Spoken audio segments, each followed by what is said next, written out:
and welcome to Start Right Here, a podcast where we discuss breaking in, standing out, and the path to success in the beauty industry. I'm your host, Corinne Corbett, and I hope the conversations I have with my guests inspire you to forge a path of your own. Let's get started. Hi, everybody. Today, we're going to talk about finding your niche and exploiting it and doing things your own way. When you're an entrepreneur, everybody talks about finding a niche and finding a customer, but that doesn't mean that you can't be inventive with what you do. And I think that my guest today did just that with her line. I'm pleased to welcome Amber Makupson. You would think she'd have a makeup line, but she doesn't. Amber is the founder of Meraki, a hair care line, which I'm going to have her tell us a little bit more about that as we go along. Welcome, Amber. Thank you. Thank you so much for having me on. It's an absolute pleasure. Great. Can you give us your 30-second bio or a brief bio? Of course, you said Amber Makupson, the founder and creator of Meraki. Meraki is a botanical hair care line, and our products are all infused with gemstones. And just a brief backing, I have a background in marketing and I also have a background in aesthetics. So kind of like meshed the two together and created something that I'm really passionate about. And so the word Meraki means to do something with love, soul, and creativity, and to put the essence of yourself into your work. So I was actually at a point in my life where I just wasn't in alignment with my career and things really were not serving me. And so Meraki was birthed. Was the beauty industry a destination or a detour for you? I definitely feel like the beauty industry is a destination for me. They say hard work and dedication align with your skills. And I think that that's definitely where I am right now. Just being able to bring clean products to the market that are evolved and high performing, I definitely feel like I'm in line with my purpose. That's fantastic. How did you get your start? What was the first job? And how did you go about getting it? My first job was actually at a place called Mark's, which was like a local grocer in my neighborhood in Ohio. And so I remember being 14. I just really wanted to work. I've always been really independent and wanted to make my own money. And so my dad agreed, and my aunt took me to get my worker's permit. And I went and filled my application out, and I got the job. And what do you think you learned there that has stayed with you? I would say my customer service skills. And then, of course, it was retail. So being organized and keeping the store neat are also skills that I use even until today with my business.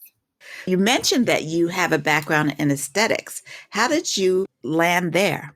When I was pregnant with my daughter, I had a lot of shifts, but not only shifts. When I was pregnant with her, and then up until she was about 3.5, I was able to stay at home with her. So during that time, I was able to kind of really get in touch with myself and really praying and meditating on what my life purpose is. So during that time, I decided, to go to school for aesthetics. And I knew that skincare was always a passion. And so the lane, even while I was in school, was to start my own skincare line. It was never just to do facials because unfortunately, I was kind of accustomed to a different lifestyle, and that way you have to build your business. It just really wasn't in alignment with my needs, but I knew that that was the direction I wanted to take, would be a skincare line. Now, you said you also worked in marketing. Did you work in marketing prior to having your daughter? I did. I worked in marketing prior and then also after. So what I did was after she was about 3.5, I decided to get back into the job market and then do botanical treatments on the weekends and sometimes like after hours. So it wasn't a full-time gig for me. Like I said, I was accustomed to a different lifestyle and I've always been really independent. So kind of building that business, just I wasn't able to support my lifestyle and my daughter with that at the beginning. So I just did both.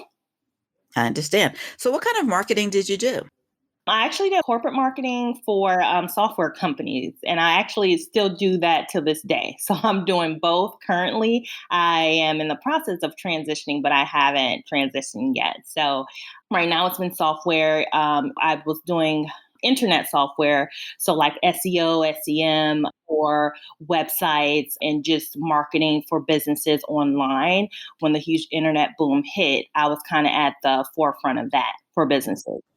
You make a valid point. Like entrepreneurs know that you need another source of income a lot of times. It's not like you see in the movies, folks. You don't start a business on a napkin or in your garage and suddenly you have millions of dollars. Exactly. Many entrepreneurs are realistic about their situations and decide, I want this business, but I also want to have an income. So until the business is fully established, up and running, they often work and they do their passion as their second full-time job.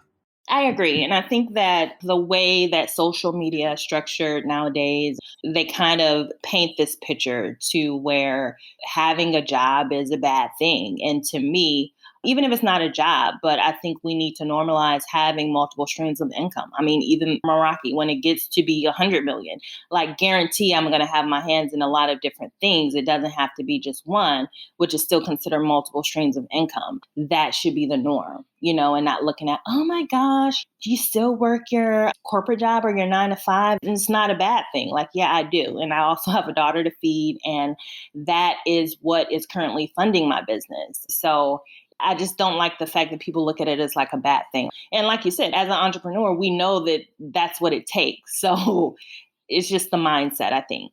Yeah. And a reality check too. Exactly. Little side note. I don't know if you know who Nicole Roberts Jones is. She's a success coach. She helps women, especially women entrepreneurs. I went to one of her workshops. I was already freelance, but everyone else in the room, she said, the first thing I'm going to tell you is do not quit your job. I don't care what anybody tells you. Do not quit your job. And I thought that if I had known that years ago, maybe I wouldn't have quit my job. But I got laid off. So Laid off is a different thing. You have to still trust, the timing. And sometimes that layoff is a part of that transition. And I do believe that there is, a point of hope, maybe holding on for too long. But at the end of the day, you do need that freedom to kind of dedicate. But it takes, courage and it takes confidence, especially someone like me who's a mom. I'm a single mom now. I have to make sure that my daughter and I are secure. of course, This is real life for me. this is not a game. Exactly. So that transition, that pivot is going to be strong, especially like I said, we are accustomed to living a certain lifestyle. So I can't go from the life we're living now to eating oodles and noodles out of a can. No offense to anyone who does that, but that's just not how I live my life. And I just feel like if God gives you these gifts and you're doing your work, it should be full of abundance. It should be no lack and no struggle. And so that's also a mindset that will propel you forward within your business and also within your personal growth. Working in marketing and in the software.com area, there are advantages to actually being in that industry when you start out as an entrepreneur. What kind of skills that you use in your other career have you been able to apply to your business? Wow, so many.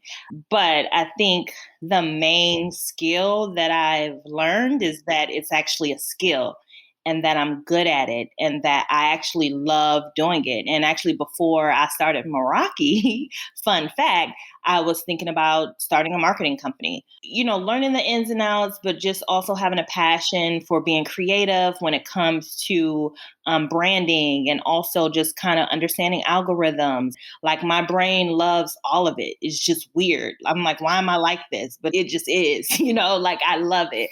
I'm sure eventually I'll probably even get into software, just creating things. And I also love to help entrepreneurs and being in that boom of the internet and having where you can have your business found on Google and kind of learning analytics. Like that's another passion of mine, which again, go back to Meraki, Yeah, absolutely. I know some people hate it, but I oddly love it.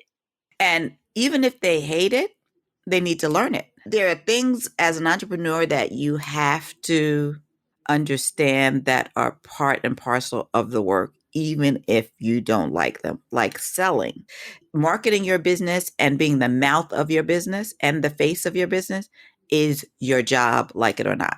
And learning analytics is only to your benefit. So all of these skills that you have honed over the years are things that people hunger for. So you're fortunate to have them. Thank you. And also my sales skills, which I oddly love that as well. And I've learned that that in itself is a natural skill. I remember when I first moved to Atlanta, I was applying for a job for customer service at a telecom company. I'm in my early 20s and they said, we don't have any customer service, but we have any sales. And I was like, okay, I'll take it. And from then, I was taught how to sell and then kind of learning that sales is a skill. It really is just being you. And if you have that type of personality, you just bring yourself to the table. And I've had a lot of success with that as well. Great. Let's talk about entrepreneurship for a minute. Is this something you thought about as a child, or did it come to you as an adult? I would say that as a child, I was busy being a child. I love being a child. I wasn't thinking about how I'm going to make money or any of that. But what I can say is that looking back, the skills that I have, I would make Barbie clothes out of my socks and sew them up and sell them to my friends. I would sell things door to door and sell things to my family. Like I was always very resourceful. And being able to turn those resources into money, I think came later, maybe like in my teenage years. But my dad was an entrepreneur, so I was able to kind of see him build and run his business. So I think that it was probably just like in me, but I wouldn't say I thought about it. Right. You talked about being in esthetician school and you wanted to do skincare line. How did you decide to launch Meraki? It just kind of goes back to when I was pregnant with my daughter and having that shift in consciousness. At that point, I stopped putting any chemicals in my hair, started eating a clean diet, started really getting into meditation and reading a lot and using gemstones as a form of healing was a shift for me. When I was pregnant, I had very bad skin sensitivity. So after I had her, I ended up buying this product for the acne scarring on my face. And it ended up giving me second degree burns all over my face. Like I literally looked like a monster with like open sores on my face. And from that point, it was just kind of like a shift like, wow, I really need to pay attention to what I'm putting on my skin, what I'm putting on my body, what I'm putting on my daughter. And so at that point, I just brought it down to really, really minimal things to use on my face and my skin. And then we came to hair. Funny, the first thing that they said when I had my daughter was, this baby's got a lot of hair. And then look at those dimples. So she's always had a lot of hair. So then I had to kind of play around with what's working for her hair. And so that kind of started the idea of just kind of making my own things and then selling them to friends and family. And then Meraki was birthed. Start Right Here is brought to you by Beauty Biz Camp, where we equip and inspire the next generation of industry leaders. Head over to our website, beautybizcamp.com, for more information and sign up for our mailing list so you can stay in the know about our upcoming programming. So you talked about that you had started a practice where you incorporated gemstones into your meditation practice and some other things in your life. What made you incorporate them into the hairline? Well, it was kind of just really organic. The whole line was really organic. So I just kind of started with one product, which was an oil, my rose quartz glow oil. And, I said I wanted to put gemstones in it. About a few months later, I knew it was time to start a second product. So I needed a name for the product. I'm like, oh, well, what if I just name them all after gemstones? And then just very organically, I'm like, well, why don't I just put gemstones in all of the products? And then from that point, I started to research the connection with gemstones in our hair and our crown chakra and the fact that our hair is an extension of our nervous system. And it just really blew me away and really made it more purposeful for me. And the rest is history. Wow. Now, it's not that you just researched gems. You researched a lot of natural and fair trade ingredients for your products. Why did this matter to you? And how did you do that?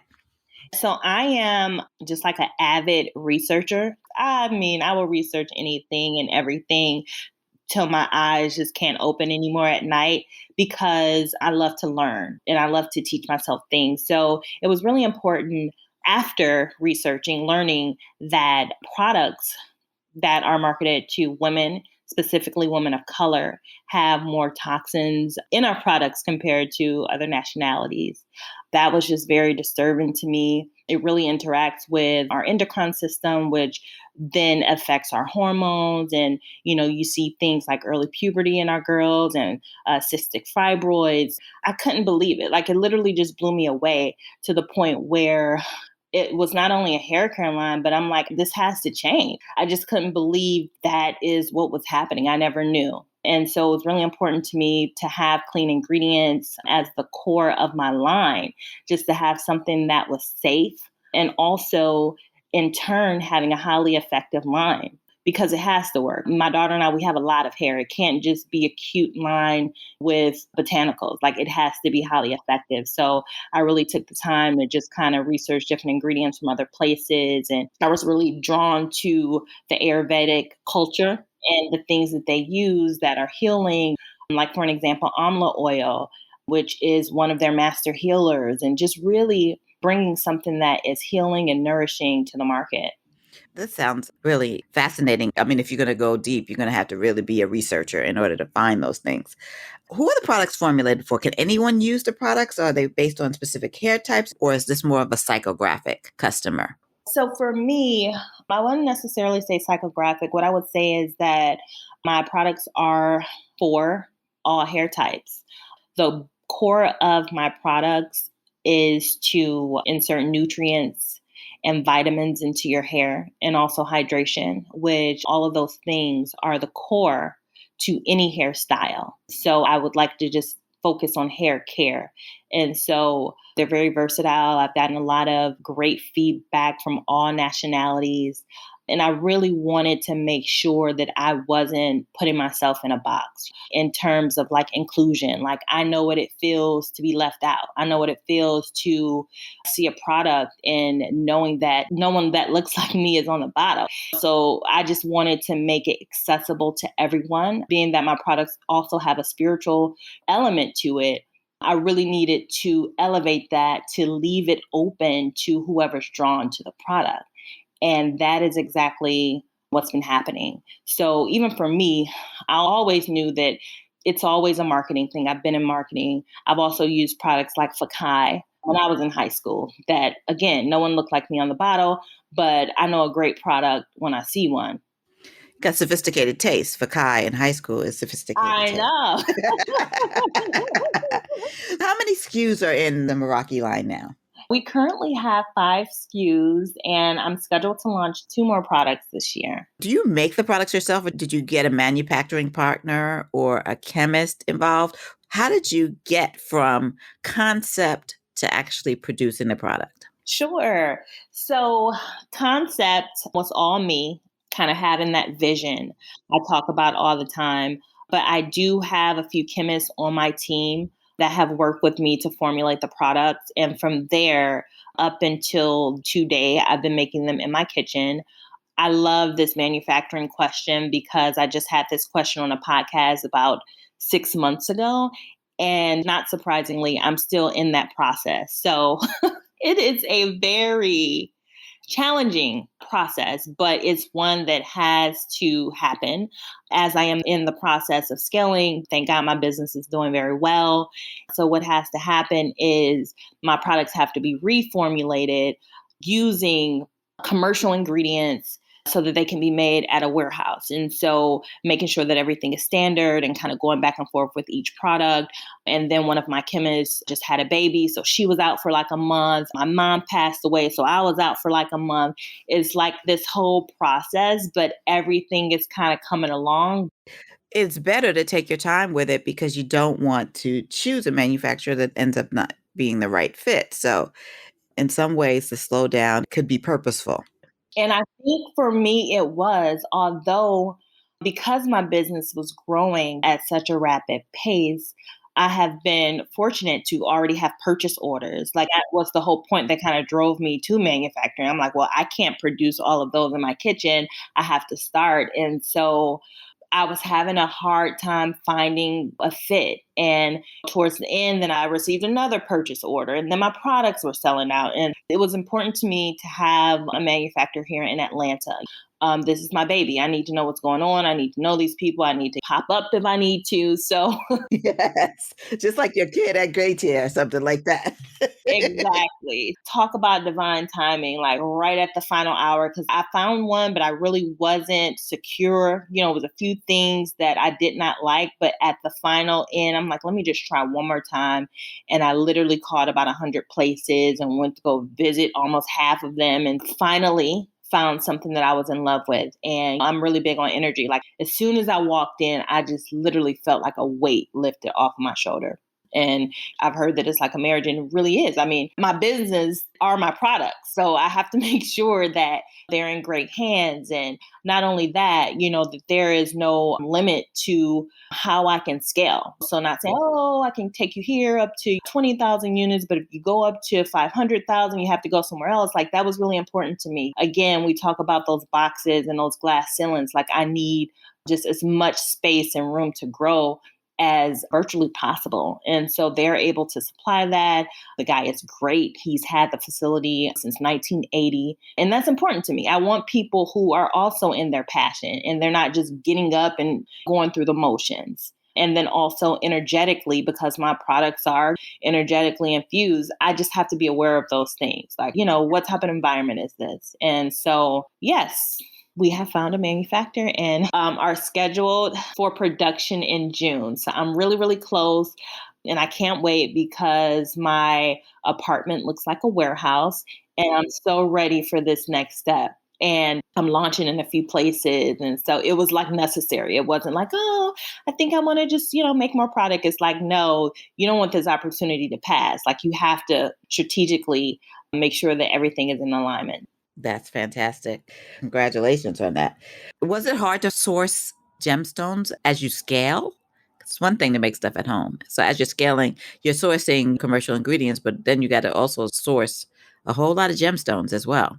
As far as the gemstones are concerned, I kind of knew that the long term was to scale. So the people that I get the gemstones with now are able to supply my needs in terms of the stones. So I haven't had any issues at all with that part of it. Then just making sure that the gemstones are ethically sourced. How has COVID-19 and also the social justice movement impacted the way you're doing business? Wow.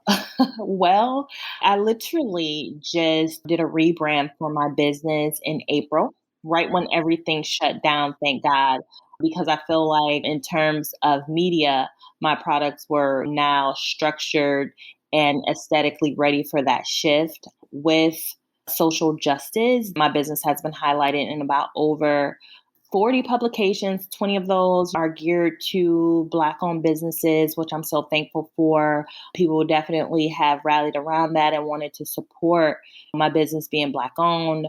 As far as COVID is concerned, it really gave us kind of like the opportunity to slow down. And for me, I made a lot of great connections just online, which I probably wouldn't have been able to make those connections had everyone not been in a state where they couldn't even move. So I've done a lot of like virtual events. I've also learned the importance of pivot in terms of marketing, in terms of sourcing ingredients.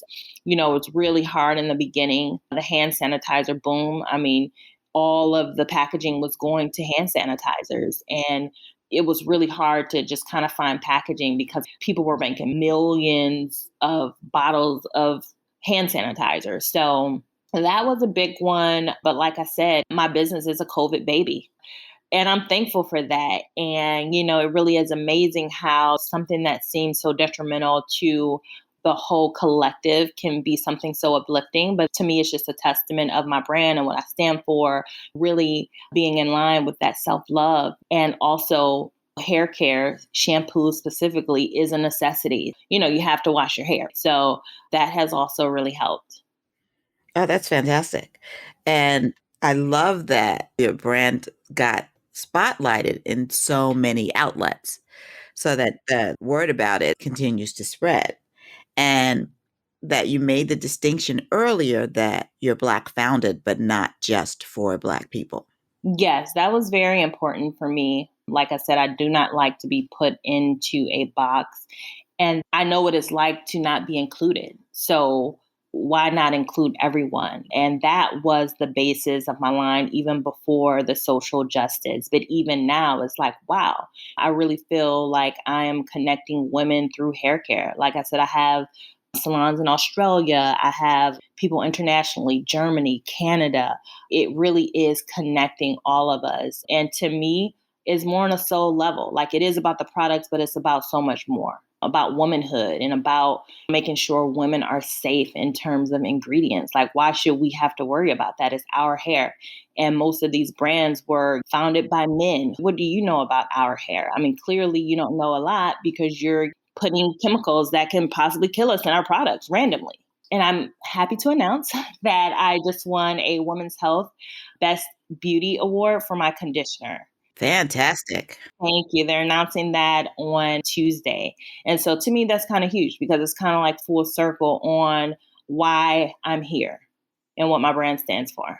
Well, congratulations on this win. You know, winning a beauty award is nothing to sneeze at. It is very significant for brands because as a former beauty director, you are inundated with product and you're trying everything, and things that stand out really do stand out.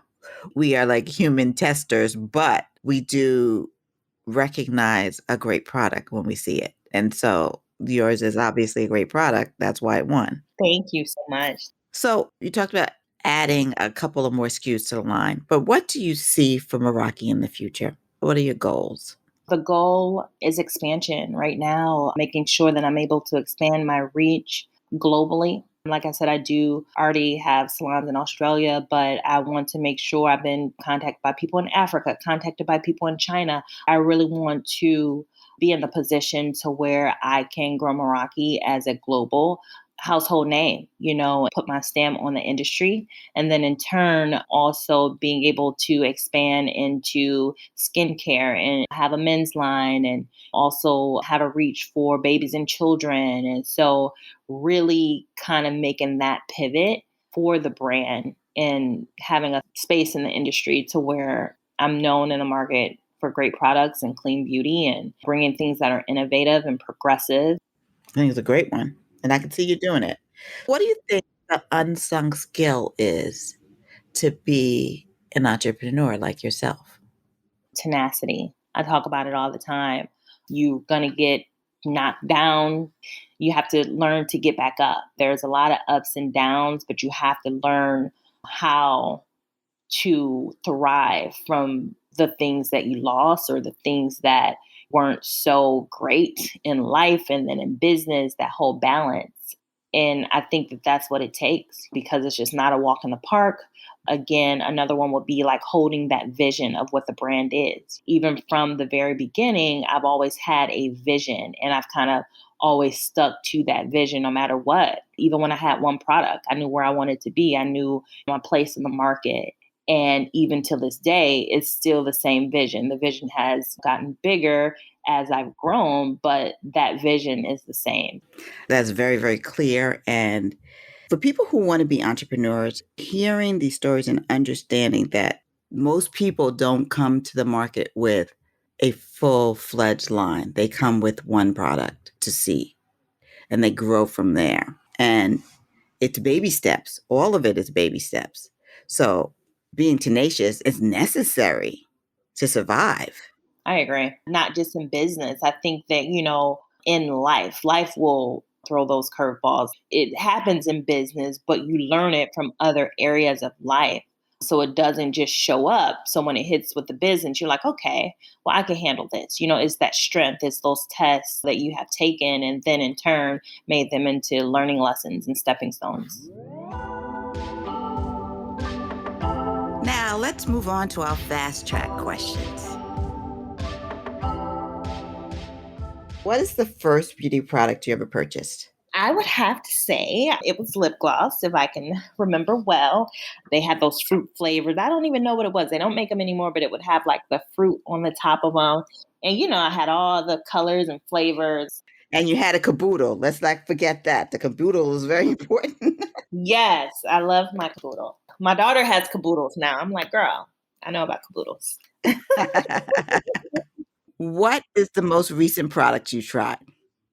This clean deodorant by Agent Nature. And so I've been wanting to try it for a while, and I'm actually really enjoying it. What is the beauty advice you live by or leave alone?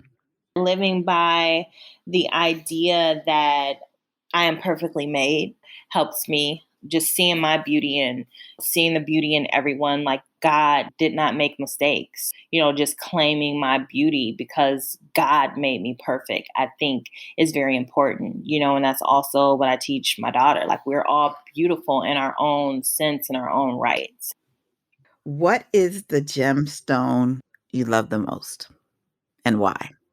My favorite is amethyst. It also happens to be my birthstone. And so I love it because it's so multifaceted in terms of cleansing, in terms of healing. It's also beautiful. It comes in so many different hues. And when I first started getting into gemstones, I was really kind of drawn to it. And it's the same ever since. I have like so many of them. Here's a throwback. What's the beauty trend you tried when you were young that makes you laugh now? I grew up in the era of like TLC and crisscross. And so I wore a whole lot of baggy clothes, but I also wore my pants backwards like crisscross. I remember going to a crisscross concert, like making sure that I was dressed like them with my hat to the back and my pants backwards. And so that was pretty crazy. Who was your beauty icon growing up and who deserves that status now? My mom and my aunt and Oprah were my beauty icons. I believe that beauty to me is strength. And I see the strength in all of them and seeing their growth. And I'm so thankful to have strong women around me. And I've always remember my aunt watching Oprah on TV. And I never noticed until like now that I've actually seen her evolve from her TV show to now, being one of the richest women in the world. And I believe that my icon is someone who is of the same hue as me and someone who has strength. And my icon now that just remains the same, my mom, my aunt, Oprah, and then also my daughter and my nieces. I actually have 11 nieces. And so just watching them grow and evolve and turning into these little women, I mean, it is the most beautiful thing. And so they keep me young. Wow, 11 nieces. I mean, I love it so much. I mean, I could literally just like stare at them. Like they fill me up. I mean, they're so beautiful in their own right, and everyone has their own style. And it's just amazing. That is a beautiful thing. Thank you so much. Final question. If someone wanted to follow in your footsteps, what advice would you give them? Just be fearless in your pursuit. There's a lot of factors that could possibly be against you as a woman, as a Black woman, but you have to be fearless in your pursuit and literally just believing in the core of your whole being that there's nothing that you cannot accomplish. And trusting God, trusting your path, and just trusting your time in life. Because I think that a lot of people want things now, now, now, but there's beauty in that process. And if you miss part of the process, then you're missing what your goal is in divine timing. Ooh, that's a word right there. That timing is everything. And, we always say that and it sounds like a throwaway line, but really the point that you made about if you miss part of the development because you're in a rush, you're not going to be prepared when you get there. I can't thank you enough for that closing word. I love that I get gems from every guest that stay with me, and that is going to stay with me. Oh, thank you so much. I appreciate that. It's such a pleasure being here, and I love talking. I love this part, meeting and talking and just really getting to the core of what my brand is. And hopefully, like you said, people can get those gems. Like it's important to speak up. It's important to talk. A lot of people can get messages from your journey. So you got to speak up. Yeah. So, Amber, I can't thank you enough for being with me. I'm wishing you just all the best with the growth of Meraki. I know it's going to be fantastic. Yay. Thank you so much. It was an absolute pleasure. That's our show for today. Remember that there's more than one way to the top, and the most important step is the first one. So start right here.